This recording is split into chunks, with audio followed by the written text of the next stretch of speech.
بسم اللہ الرحمن الرحیم رب اشرح لی صدری ویسر لی امری واحلل عقدۃ من لسانی یفقہوا قولی رب زدنی علما رب زدنی علما رب زدنی علما۔ السلام علیکم، کیسے ہیں بیٹا آپ لوگ؟ امید ہے آپ لوگ خیریت سے ہوں گے اور اپنے گھروں میں محفوظ رہیں گے۔ سب کی معلومات 3 پہلے 2 لیکچر آپ کو دیے جا چکے ہیں اور یہ تیسرا لیکچر، ٹھیک ہے۔ جماعت نحم، مضمون اردو، معلمہ بینش۔ آج ہم اردو کی کتاب، اردو لازمی کی کتاب برائے جماعت نحم کو دیکھتے ہیں، ٹھیک ہے۔ آپ دیکھیں، اس کتاب کو 3 حصوں میں تقسیم کیا گیا ہے: حصہ نثر، حصہ نظم اور حصہ غزل، ٹھیک ہے۔ اس کتاب کو 3 حصوں میں تقسیم کیا گیا ہے: حصہ نظم، حصہ نثر اور حصہ غزل۔ تو سب سے پہلے ہم نے حصہ نثر جو ہے اس کے ہم نے سبق نمبر 1 کو پڑھا۔ جو پچھلے 2 لیکچر تھے وہ سبق نمبر 1 کے بارے میں تھے، جس کے مصنف ہیں مولانا شبلی نعمانی۔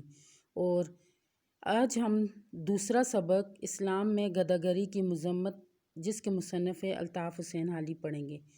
یہ سبق پڑھنے سے پہلے تھوڑا سا ہم پچھلے سبق پہ نظر ثانی کر لیں۔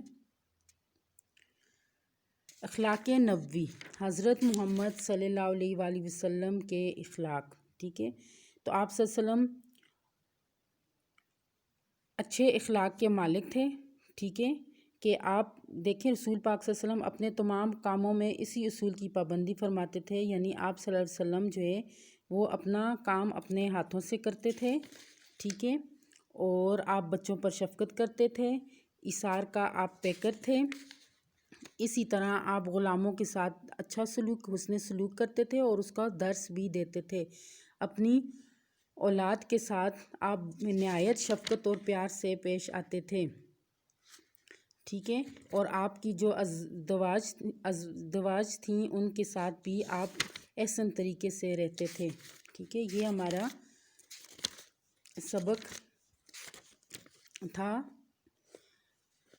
یہ ہمارا پچھلا سبق تھا حصہ نثر میں سے، یہ ہمارا سبق تھا اخلاق نبوی، جس کے مصنف تھے مولانا شبلی نعمانی۔ آج ہم اگلے سبق کی طرف جاتے ہیں، اسلام میں گداگری کی مذمت۔ سبق پڑھنے سے پہلے ہمیں مصنف کے حالات زندگی پر ایک نظر ڈالنی ہوگی۔ تو مصنف کون ہے؟ الطاف حسین حالی۔ تو الطاف حسین حالی کے بارے میں جاننے کے لیے ہمیں ان کی حالات زندگی کو پڑھنا ہوگا، ٹھیک ہے۔ الطاف حسین حالی شاعر بھی ہیں، ادیب بھی ہیں، ٹھیک ہے۔ ان کا کلمی نام جو ہے وہ کیا ہے؟ یعنی تخلص ان کا کیا ہے؟ حالی ہے، ٹھیک ہے۔ حالی جو ہے وہ تخلص ہے، اور یہ اوپر جو دیا گیا یہ تخلص کی علامت ہے۔ اب ان کی ولادت دیکھیں، 1837، وفات 1914، ٹھیک ہے۔ اب پیدائش دیکھیں، خواجہ الطاف حسین حالی پانی پت میں پیدا ہوئے۔ ان کے والد کا نام خواجہ عزت بخش تھا، ٹھیک ہے۔ حالی نے، یہ ان کی پیدائش ہے، ٹھیک ہے، وہ پانی پت میں پیدا ہوئے۔ ولادت ان کی کب ہوئی؟ 1837 میں۔ اور تعارف ان کا کیا ہے کہ ان کے والد کا نام خواجہ عزت بخش تھا۔ حالی نے پہلے قرآن پاک، اب یہ ان کی جو تعلیمی سرگرمیاں تھیں، تو حالی نے سب سے پہلے کیا کیا؟ سب سے پہلے حالی نے قرآن پاک حفظ کیا، ابتدائی تعلیم پانی پت میں حاصل کی، مزید تعلیم دہلی میں پائی۔ وہ نواب مصطفیٰ خان شیفتہ کے بچوں کے اتالیق بھی رہے، اتالیق معلم شیفتہ کے علم و ادب سے انہوں نے بھرپور استفادہ کیا، یعنی مستفید ہوئے۔ مرزا اسد اللہ خان غالب کے شاگرد تھے۔ تو ہمارے پاس یہ خالی بلینک بھی آ سکتی ہے، خالی جگہ، کہ الطاف حسین حالی دیش کے شاگرد تھے، تو مرزا اسد اللہ خان کے شاگرد تھے، ٹھیک ہے۔ انہوں نے محمد حسین آزاد کے ساتھ مل کر جدید مشاعروں کی بنیاد ڈالی۔ اب انہوں نے کیا کیا؟ محمد حسین آزاد کے ساتھ مل کر کس کی بنیاد ڈالی؟ جدید مشاعروں کی بنیاد ڈالی۔ حالی سرسید کی اصلاحی تحریک جو مسلمانوں کو سیدھے راستے کی طرف، یعنی ان کی اصلاح کے لیے بنائی گئی تھی، اصلاحی تحریک سے بہت متاثر ہوئے اور اس کے سرگرم رکن بن گئے، ٹھیک ہے، ان کے اصلاحی تحریک کے رکن بن گئے۔ کس کی اصلاحی تحریک تھی؟ سر سید احمد خان کی۔ سر سید کی فرمائش پر انہوں نے اپنی مشہور نظم مد و جزر اسلام، جس میں انہوں نے اسلام کی تمام شروع سے مطلب عرب کی جو جہالت کا دور تھا وہاں سے لے کے تو جہاں اسلام جو ہے دور دور تک پھیلا وہاں تک تمام انہوں نے شاعری کی صورت میں اس کو لکھا، نظم کو لکھی، جو مسدس حالی کے نام سے مشہور بھی ہوئی، ٹھیک ہے۔ حالی ایک ایسے ادیب ہیں یعنی لکھنے والے ہیں جنہیں قدرت نے بہت سی صلاحیتیں دے کر پیدا کیا، ٹھیک ہے۔ وہ بیک وقت عمدہ نثر نگار بھی تھے، ٹھیک ہے، اعلیٰ شاعر بھی تھے، با اعتبار سوانح نگار یعنی انہوں نے سوانح عمری جو ہے اس کے بارے میں بھی لکھا، اور بہت بڑے نقاد بھی تھے۔ وہ سر سید کے ہم خیال اور ان کی اصلاحی تحریک کے پرجوش مبلغ تھے، ٹھیک ہے۔ وہ سوانح نگار بھی تھے، کیا تھے وہ؟ ان کے اندر جو صلاحیتیں تھیں وہ کون کون سی تھیں؟ تو آپ اس میں لکھیں گے کہ الطاف حسین کی جو صلاحیتیں تھیں، یہ ہیڈنگ دے کے لکھیں گے، وہ نثر نگار تھے۔ نمبر 1 وہ نثر نگار تھے، نمبر 2 اعلیٰ شاعر تھے، نمبر 3 با اعتبار سوانح نگار تھے، اور نمبر 4 نقاد تھے، ٹھیک ہے۔ وہ سر سید کے ہم خیال اور ان کی اصلاحی تحریک کے پرجوش مبلغ یعنی تبلیغ کرنے والے تھے، ان کی اصلاحی تحریک جو تھی اس کی تبلیغ کرنے والے تھے۔ سادگی، سلاست، مقصدیت، منطقیت، بے ساختگی اور مدعا نگاری ان کی نثر کی اہم خصوصیات تھیں، ان کی نثر کی اہم خصوصیات، یہ ہیڈنگ ہو گیا۔ کیا تھی؟ نمبر 1 سادگی، سلاست، مقصدیت، منطقیت، بے ساختگی اور مدعا نگاری۔ سادگی یعنی بہت آسان اور سادہ الفاظ میں، وہ سلاست آسان اور سادہ الفاظ میں لکھتے تھے، ان کی جو تحریر تھی اس میں مقصد تھا، اور منطق کا جو فلسفہ تھا اس میں بھی اس کی جھلک بھی نظر آتی تھی۔ بے ساختگی اور مدعا نگاری بھی ان کی نثر کی خصوصیات میں سے ہیں، مگر جو چیز انہیں اردو ادب میں منفرد مقام عطا کرتی ہے وہ ان کی تنقید نگاری ہے، ٹھیک ہے۔ تنقید نگاری، یہ تنقید برائے تنقید نہیں بلکہ تنقید برائے اصلاح کرتے تھے۔ حالی کو اردو کا پہلا باقاعدہ تنقید نگار تسلیم کیا گیا۔ تو اب یہ ہمارے پاس ایک بلینک بھی ہوگی، حالی کو اردو کا پہلا باقاعدہ تسلیم کیا گیا تنقید نگار، یا کو اردو کا پہلا باقاعدہ تنقید نگار تسلیم کیا گیا تو حالی کو۔ انہوں نے تنقید کو ذاتی پسند اور ناپسند کے جال سے نکالا، یعنی انہوں نے یہ نہیں دیکھا کہ کوئی تحریر جس کے اوپر وہ تنقید کر رہے ہیں تو اس میں ان کی اپنی ذاتی پسند ناپسند ہے، بلکہ انہوں نے اردو ادب کو سامنے رکھتے ہوئے اس کے مطابق جو ہے تو انہوں نے اس پر تنقید کی، اور اپنی تصنیف مقدمہ شعر و شاعری میں تنقید کے ایسے اصول مقرر کیے جو آج بھی اردو ادب میں سنگ میل کی حیثیت رکھتے ہیں۔ ان کی تصنیف تھی مقدمہ شعر و شاعری، ٹھیک ہے، جس میں انہوں نے تنقید کے بارے میں لکھا، یعنی تنقید کے اصول جو ہیں ان کے بارے میں وضع کیا۔ ان کی نثر پر سر سید کا اثر بہت گہرا ہے۔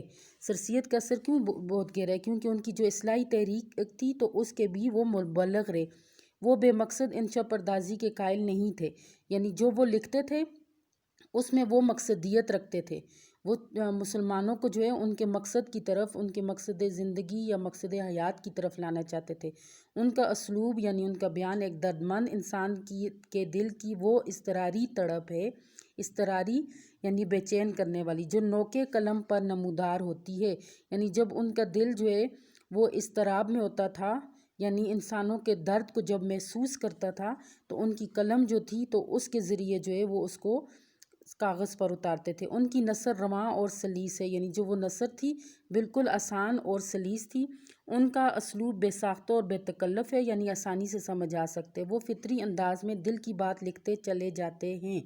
وہ دلائل اور شواہد بڑی خوبصورتی سے پیش کرتے ہیں، یعنی جو وہ دلائل دیتے تھے، ابھی آپ ان کا یہ سبق پڑھیں گے، ٹھیک ہے، گداگری کی مذمت، تو اس میں آپ دیکھیں گے کہ انہوں نے بہت ہی خوبصورتی سے دلائل اور شواہد دیے ہیں جس سے گداگری کی مذمت کو جو ہے تو انہوں نے ثابت کیے۔ ان کی تحریر پر سنجیدگی اور متانت چھائی رہتی ہے، وہ زبان سے زیادہ مطلب پر توجہ دیتے تھے، ٹھیک ہے، انہوں نے زبان پر کم بلکہ مطلب پر اور مقصدیت پر توجہ دی ہے۔ ان کی کوشش یہی ہوتی ہے کہ پڑھنے والا ان کی بات کو سمجھ جائے اور اس کی تہہ تک پہنچ جائے، نثر ہو یا نظم، ٹھیک ہے۔ یہ اصناف ہیں، نثر بھی اور نظم بھی۔ وہ حقیقت نگاری کے دامن کو نہیں چھوڑتے۔ انہوں نے 1857 کے ہنگامے میں چونکہ مسلمانوں کی بربادی کے حالات دیکھے تھے، اس لیے مسلم معاشرے کی اصلاح کی خاطر سرسید کی تحریک میں شمولیت اختیار کی۔ اب ان کی تصانیف دیکھتے ہیں۔ یہ ان کی کیا ہیں؟ تصانیف ہیں۔ حیات سعدی، یادگار غالب، حیات جاوید، مقدمہ شعر و شاعری، یہ ان کی تنقید کی کتاب تھی۔ طبقات الارض اور دیوان حالی ان کی ایسی یادگار تصانیف ہے جو نے شہرت دوام یعنی ہمیشہ کی شہرت جو ہے ان سے حاصل ہے۔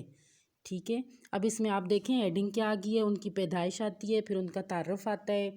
ٹھیک ہے، پھر اسی طرح جو ہے ان کی تعلیمی سرگرمیاں ہیں، پھر اس کے بعد جو ہے تو ان کی نثر کی ان کی صلاحیتیں ہیں، پھر ان کی نثر کی اہم خصوصیات ہیں، پھر اس میں جو ہے تو میں نے آپ کو بلینکس بھی کچھ بتائیں، تو یہ ساری چیز آپ اس کو ایک نظر دیکھیں اور اس میں سے آپ 5 بلینکس جو ہیں تو وہ بنائیں۔ ٹھیک ہے، اور بنا کے وہ پھر میری طرف آپ نے بھیجنی بھی ہیں۔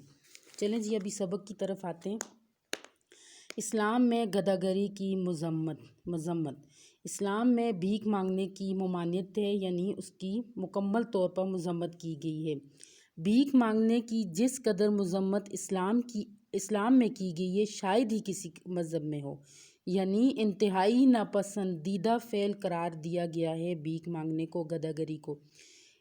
اس کی اس قدر برائی کی گئی ہو، سوال کے انسداد کو رسول خدا صلی اللہ علیہ وآلہ وسلم اس قدر ضروری سمجھتے تھے، یعنی جو سوال ایک دوسرے سے کرتے تھے اور خود اپنا کام نہیں کرتے تھے، اس کا انسداد کو اس قدر یعنی اس کو ختم کرنے کو اس قدر ضروری سمجھتے تھے، جس طرح آپ صلی اللہ علیہ وآلہ وسلم توحید اور نماز پنجگانہ کی تعلیم کو اہمیت دیتے تھے۔ چنانچہ عبد الرحمن بن عوف بن مالک فرماتے ہیں کہ جن لوگوں نے بیعت کی تھی، بعض کو میں نے دیکھا کہ اگر کسی کے ہاتھ سے سواری کی حالت میں کوڑا بھی گر جاتا تو وہ اس خیال سے کہ کہیں یہ سوال میں داخل نہ ہو، کسی راہ چلتے سے اپنا کوڑا نہ مانگتے۔ ٹھیک ہے، یعنی اس قدر وہ سوال کرنے والوں کو ناپسند کرتے تھے کہ اگر کسی کا کوڑا بھی گر جاتا تو وہ کسی سے نہیں مانگتے تھے۔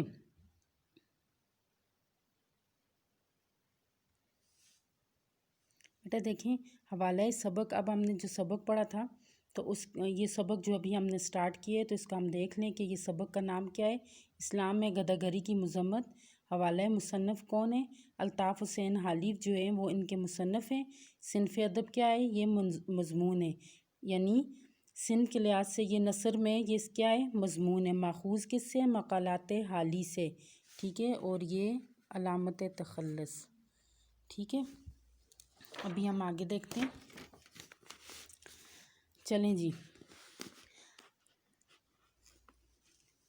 اب دیکھیں کہ یہ جو آپ کو ابھی بتایا ہے کہ چنانچہ عبد الرحمن بن عوف بن مالک فرماتے ہیں کہ جن لوگوں نے بیعت کی تھی، بعض کو میں نے دیکھا کہ اگر کسی کے ہاتھ سے سواری کی حالت میں کوڑا بھی گر جاتا تو وہ اس خیال سے کہ کہیں یہ بھی سوال داخل نہ ہو، کسی راہ چلتے سے اپنا کوڑا نہ مانگتے تھے۔ یہ عمل کرنے کی وجہ یہ تھی، ٹھیک ہے، یہ عمل کس لیے کرتے تھے کہ اسلام میں بھیک مانگنے کی سختی سے مذمت کی گئی تھی۔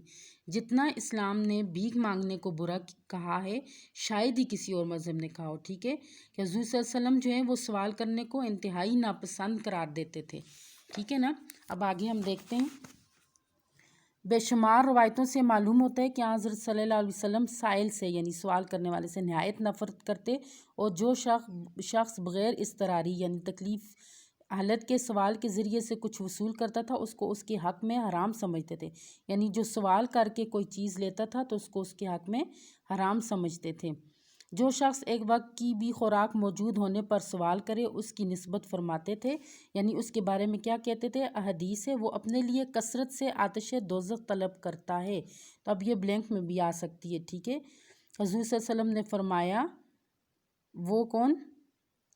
سوال کرنے والا اپنے لیے کثرت سے ڈیش طلب کرتا ہے، یعنی آتش دوزخ طلب کرتا ہے۔ حضرت صلی اللہ علیہ وسلم نے بار بار فرمایا ہے۔ اب دوسری حدیث دیکھیں، ہم میں سے جو شخص اپنی رسی لے کر پہاڑ پر جائے اور وہاں سے لکڑیوں کا گٹھا باندھ کر اپنی پشت پر لائے اور اس کو فروخت کرے تاکہ اللہ اس کی حاجت رفع کر دے. یعنی وہ محنت میں عظمت سمجھتے تھے. ٹھیک ہے، وہ سوال کو انتہائی ناپسند قرار دیتے تھے. وہ یہ چاہتے تھے کہ ایک وقت کا کھانا بھی ہو تو اس پہ ہی اللہ تعالیٰ کو شکر ادا کرنا چاہیے. یعنی دن میں ایک وقت کا کھانا میسر ہو تو اس پہ شکر ادا کرنا چاہیے، سوال نہیں کرنا چاہیے. یہ اس کے حق میں بہت بہتر ہے بنسبت اس کے کہ وہ لوگوں سے بھیک مانگے، پھر وہ اس کو کچھ دیں یا دھتکار دیں. اب بعض لوگ دھتکار دیتے ہیں، بعض لوگ کچھ دے دیتے ہیں، اور یہ تو گداگری تو اس قدر عام ہو چکی ہے کہ اب تو ہر بندہ جو ہے تو وہ بھیک مانگتا ہے. ٹھیک ہے، تقریباً آپ نے دیکھا ہوگا یہ بازاروں میں، یہ دروازوں پر، یہ اس طرح. اور ہم لوگوں کی اپنی بھی عادات بن گئی ہے کہ ہم اپنا کام اٹھ کر خود نہیں کرتے، ایک دوسرے سے سوال کرتے رہتے ہیں. تو حضور صلی اللہ علیہ وسلم نے سختی سے منع کیا ہے، یعنی اس کو انتہائی ناپسندیدہ فعل قرار دیا ہے. عائد بن عمرو رضی اللہ تعالیٰ سے روایت ہے کہ یہ بھی حدیث ہے. آپ صلی اللہ علیہ وسلم نے فرمایا، اگر تم لوگ جانو کہ سوال کرنے کے کیا نتائج ہیں تو کوئی شخص سوال کرنے کے لیے دوسرے شخص کی طرف رخ نہ کرے. جو سائل خدا کو صرف بھیک مانگنے کا ایک اوزار جانتا ہے، یعنی وہ اللہ تعالیٰ سے صرف اور صرف جو ہے بھیک مانگنے کا ایک اوزار، یعنی جو سوال کرنے والا ہے خدا کو صرف بھیک مانگنے کا ایک اوزار جانتا ہے، یعنی اللہ تعالیٰ کا نام لے کے جب وہ سوال کرتے، اس کی نسبت حضرت صلی اللہ علیہ وسلم نے فرمایا، جس نے اللہ کے نام پر سوال کیا وہ ملعون ہے، یعنی لعنت زدہ ہے. سائل اپنے اندوختے کو، یعنی پیٹ کو، جو بھیک کے ذریعے اس نے پیدا کیا ہے. دیکھیں، سائل اپنے اندوختے کو، یعنی جو اس نے مال جمع کیے ہوتے، جو بھیک کے ذریعے اس نے پیدا کیا ہے، یعنی اپنا پیٹ پالنے کے لیے اس نے جو سامان جو ہے وہ جمع کیا ہے اور پیدا کیے چھپاتا ہے، اور باوجود، یعنی وہ اس کے پاس سامان موجود ہے اور اس کے باوجود استطاعت کے اپنی ناداری یعنی مفلسی کا اظہار کرتا ہے کہ میرے پاس کچھ نہیں ہے. تو جو ہر وقت کہتے ہیں کہ ہمارے پاس تو کچھ ہے ہی نہیں ہے، کچھ ہے ہی نہیں ہے، وہ کیا کرتے ہیں؟ کفران نعمت کرتے ہیں. سب سے پہلے اللہ تعالیٰ کی نعمت کا شکر ادا نہیں کرتے بلکہ کفران نعمت کرتے ہیں، اور اس کے بعد جو ہے وہ دروغ گوئی، جھوٹ بولتے ہیں اور مکاری کرتے ہیں، جو سخت ترین گناہوں کو اپنی کامیابی کا ذریعہ گردانتا ہے. یعنی وہ یہ سمجھتے ہیں کہ یہ مال جمع کر کے یہ ہماری کامیابی کا ذریعہ، اور وہ جھوٹ بول کے وہ مال جمع کرتے ہیں. بس جن جامع الفاظ میں رسول صلی اللہ علیہ وسلم نے بھیک مانگنے کی مذمت فرمائی ہے، اس سے زیادہ جامع الفاظ سمجھ میں نہیں آ سکتے. آپ صلی اللہ علیہ وسلم سائلوں کی تعداد بڑھنے کو نہایت مکروہ جانتے تھے. یعنی جس معاشرے میں سائلوں کی تعداد بڑھ جائے وہ اس معاشرے میں مکروہ فعل جانا جاتا ہے. ظاہر ہے کہ کوئی چیز سائلوں کی تعداد بڑھانے والی ایسی نہیں ہے جیسی ہر مستحق اور غیر مستحق سائل کا سوال پورا کرنا. یعنی ظاہر سی بات ہے، اب جو مانگنے والے آتے ہیں پتہ ہی نہیں ہوتا کون سے جو ہیں مستحق ہیں اور کون سے غیر مستحق. متعدد روایات کے انداز کلام سے معلوم ہوتا ہے کہ آپ صلی اللہ علیہ وسلم غیر مستحق سائلوں کا سوال پورا کرنے سے خوش نہ ہوتے تھے. چنانچہ ابو سعید سے روایت ہے کہ آپ صلی اللہ علیہ وسلم نے فرمایا، قسم خدا کی، جو غیر مستحق سائل میرے پاس سے اپنا مطلب حاصل کر کے لے جاتا ہے، وہ مطلب نہیں اس کے حق میں مگر ایک آگ. یہ سن کر حضرت عمر نے عرض کیا، یا رسول اللہ صلی اللہ علیہ وسلم، اس کا مطلب آپ پورا کرتے ہیں؟ آپ صلی اللہ علیہ وسلم نے فرمایا، کیا کیا جائے، لوگ تو مانتے نہیں اور خدا تعالیٰ رد سوال کو مجھ سے پسند نہیں کرتا. ٹھیک ہے، تو حضور صلی اللہ علیہ وسلم انتہائی اس فعل پر ناپسندیدگی کا اظہار کرتے تھے، اور اللہ تعالیٰ نے بھی اس فعل کے کرنے والوں کو سخت گناہ کا مرتکب قرار دیا ہے. ٹھیک ہے بیٹا، آپ کو یہ جو میں نے پیراگراف ابھی بتایا میں نے آپ کو نا، آپ نے 5 بلینکس جو ہیں آپ نے الطاف حسین حالی صفحہ نمبر 12، ٹھیک ہے، 5 بلینکس اس میں سے تیار کرنی ہے، اور 5 اس میں سے 10 بلینکس جو آپ نے جتنا ہم نے پڑھے آپ نے اس میں سے تیار کر کے، اور آپ نے مجھے جو ہے تو وہ آپشن کے ساتھ تین آپشن کے ساتھ ایک پیج پہ خوش خط لکھنا ہے، اور اپنا جو آپ نے ہوم ورک جو میں نے ابھی آپ کو دیے آپ نے وہ مجھے پھر واپس بھیجنے ہیں. مارجن لائنز بھی لگانی، اوپر لکھنے، خالی جگہ پر کریں. ٹھیک ہے، یا کثیر الانتخابی سوالات لکھ لیں، اور نیچے جو ہے تو آپ لوگوں نے 5 اس میں سے اور 5 اس میں سے آپ نے خالی جگہ بنا کے تو وہ مجھے بھیجنی ہے. ٹھیک ہے، اور پھر میں چیک کر کے آپ کے مارکس لگاؤں گی. ٹھیک ہے، اوکے بیٹا، اللہ حافظ، اپنا خیال رکھنا ہے.